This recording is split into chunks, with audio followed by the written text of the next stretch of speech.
So I have been following Shonen Jump manga for quite some time on the official Shonen Jump app, Manga Plus. I follow Haikyuu, Time Paradox Ghostwriter, and The Promised Neverland until recently when it finished its serialization.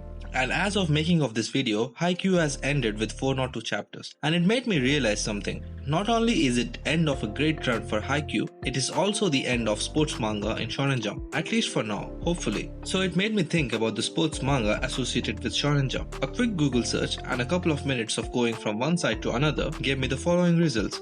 There have been about 50 series related to sports in Shonen Jump since the beginning. Some of the big names being Prince of Tennis, Aishil 21, Captain Tsubasa, Kuroko no Basket, and the famous basketball manga Slam Dunk. I made a video about Slam Dunk a few months ago. It is a must read for any manga fan. I talk about why in depth in that video. Link will be down in the description. Do check it out. Coming to my point, if you notice the number of volumes for the previous mentioned series, they generally range from 10 to 42, 42 being the number of volumes for Prince of Tennis. So it does take some time and a huge chunk of chapters to get a good sports manga started. And with Haikyuu coming to an end, there are no signs of any new sports manga emerging from Shonen Jump's side. In fact, many of the new series seems to be focusing on the comedy genre. I'll make a separate video on that in the future, addressing the current state of Shonen Jump. And since there hasn't been a new sports manga starting its serialization, there will be a brief period of no sports manga in Shonen Jump, like a void period, which I'm sure sports manga fan would not be enjoying. Combining the element of sports with the art of a manga and creating a story from it was indeed a great idea. A lot of sports manga have been great examples for this.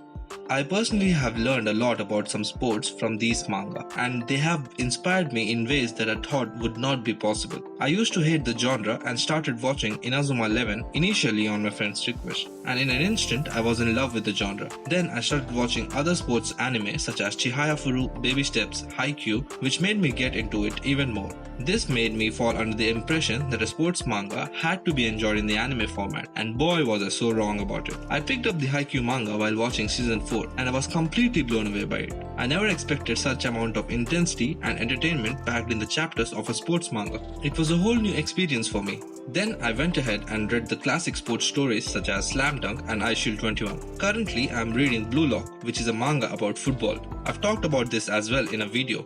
Links will be in the description. It's always refreshing to get to know about new sport in each story and about the character's journey in the said story. And sports manga will always hold a good place in my heart. I'm planning on reading and watching as many sports stories as I can. I'll eventually get there. If you are not a fan of the genre and haven't watched or read it, I would say give it a try. They are totally worth it. So with the way Haikyuu has ended its run in Shonen Jump and there being no ongoing sports manga as of now, it does make me feel sad, and I'm sure eventually a new story is going to come by and blow me away, because the quality of sports manga Jump has produced up until now have been phenomenal, so I will be waiting patiently for that. This wraps up my video about the state of sports manga in Shonen Jump. I hope you enjoyed it, and if you did, do leave a like and check out my other videos. If you liked them as well, do consider subscribing for more such content. Thank you for watching, and I will see you in my next video.